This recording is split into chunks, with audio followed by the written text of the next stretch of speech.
तैयार है? स्टार्ट। हमने पक्षकारों की ओर से विद्वान काउंसिलों के निवेदनों पर गंभीरता पूर्वक विचार किया और मामले के तथ्यों एवं परिस्थितियों पर सम्यक्तः विचार किया। विराम। अपीलार्थी का नाम प्रथम इत्तला रिपोर्ट में प्रकट नहीं किया गया है। विराम। दर्शन मुनि की हत्या के पहले अपीलार्थी का 3 अवसरों पर उस स्त्री अर्थात सुरजीत कौर उर्फ मंजीत कौर के साथ आना अभिकथित है। विराम। किंतु ऐसा प्रतीत होता है कि किसी भी व्यक्ति ने सुरजीत कौर उर्फ मंजीत कौर के साथ आने वाले व्यक्तियों का नाम और पता जानने का प्रयास नहीं किया। विराम। हमलावरों के रूप हुलिया की बाबत विशिष्टियां प्रथम इत्तला रिपोर्ट में नहीं दी गई थीं। विराम। मृतक पर गोली चलाने के लिए प्रयोग किए गए आग्नेयायुध पुलिस द्वारा बरामद नहीं किए गए और हम यह समझने में असफल हैं कि बिना किसी सुराग के अपीलार्थी को कैसे गिरफ्तार किया गया। विराम।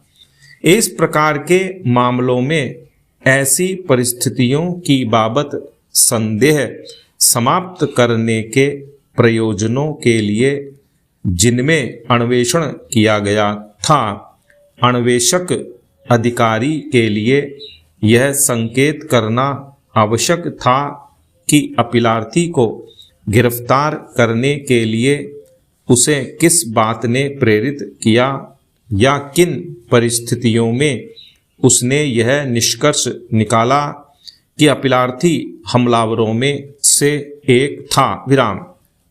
वर्तमान मामले में अन्वेषक अधिकारी ने यह बताने की आवश्यकता नहीं समझी कि उसने दर्शन मुनि की हत्या के संबंध में अपीलार्थी को क्यों गिरफ्तार किया। विराम।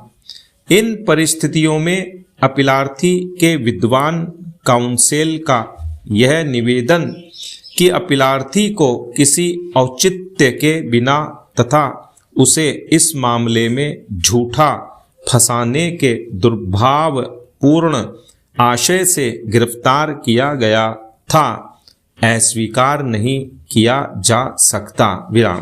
पैरा।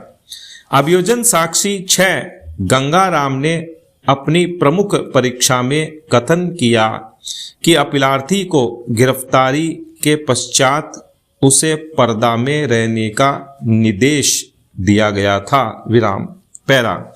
अभियोजन साक्षी 12 श्री महेश सिंह वह न्यायिक मजिस्ट्रेट है जिसकी उपस्थिति में परीक्षण शनाख्त परेड आयोजित की गई थी। विराम।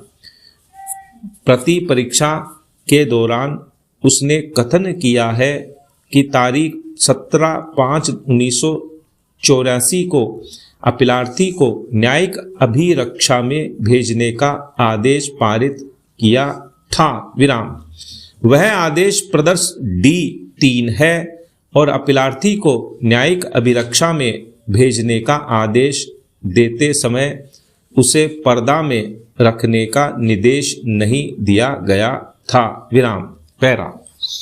दिनांक 17/5/1984 को मैंने अजायब सिंह मुलजिम को रिमांड किया था। ये बात सही है कि दिनांक 17/5/1984 के मेरे रिमांड AG D3 देते वक्त मुलजिम अजायब सिंह को बापर्दा रखने की हिदायत नहीं दी गई है। विराम। पैरा। अभियोजन साक्षी 12 श्री महेश सिंह ने यह भी स्वीकार किया कि शनाख्त परेड के समय अपीलार्थी ने कथन किया था कि उसे साक्षियों को दिखाया जा चुका है और इस कथन की बाबत एक टिप्पणी प्रदर्श P24 में शनाख्त कार्रवाई के ज्ञापन के साथ दिया गया है विराम। अपीलार्थी तारीख 2/5/1984 को गिरफ्तार किया गया था विराम। वह तारीख 2/5/1984 से 17/5/1984 पुलिस अभिरक्षा में रहा विराम। तारीख 17/5/1984 को उसे न्यायिक अभिरक्षा में भेजा गया विराम। तारीख 11/5/1984 को अपीलार्थी को पर्दे में रखने का आदेश दिया गया था तथा शनाख्त परेड 15/5/1984 को हुई थी विराम। अतः तारीख 2/5/1984 से 11/5/1984 तक अपीलार्थी पुलिस अभिरक्षा में रहा और इस अवधि के दौरान उसे साक्ष्यों को दिखाया जा सकता था विराम। इन परिस्थितियों में इस बात से इनकार नहीं किया जा सकता कि अपीलार्थी को गिरफ्तारी के समय या परीक्षण शनाख्त परेड किए जाने के पहले अभिरक्षा की अवधि के दौरान साक्ष्यों को दिखाया गया हो विराम। इसके अतिरिक्त शनाख्त परेड के 1 वर्ष से अधिक अवधि के पश्चात किए जाने का तथ्य अभियोजन साक्षी 1 मक्खन दास, अभियोजन साक्षी 2 करतार सिंह और अभियोजन साक्षी 5 बलवीर सिंह के परिसाक्ष्य को अधिक संदेहात्मक बना देता है विराम। अतः हमें यह अभी निर्धारित करना सुरक्षित प्रतीत नहीं होता कि अभियोजन ने यह साबित कर दिया है कि अपीलार्थी उन 3 हमलावरों में से एक था जिन्होंने दर्शन मुनि की गोली मारकर हत्या की विराम। पैरा अपीलार्थी का संबंध अपराध से साबित करने के लिए कोई और साक्ष्य नहीं है विराम। पैरा इन परिस्थितियों में यह अपील मंजूर किए जाने योग्य है विराम। विद्वान सेशन न्यायाधीश हनुमानगढ़ द्वारा भारतीय दंड संहिता की धारा 34 के साथ पठित धारा 302 के अधीन अपीलार्थी के विरुद्ध दोष सिद्धि और दंड का आदेश अपास्त किया जाता है विराम।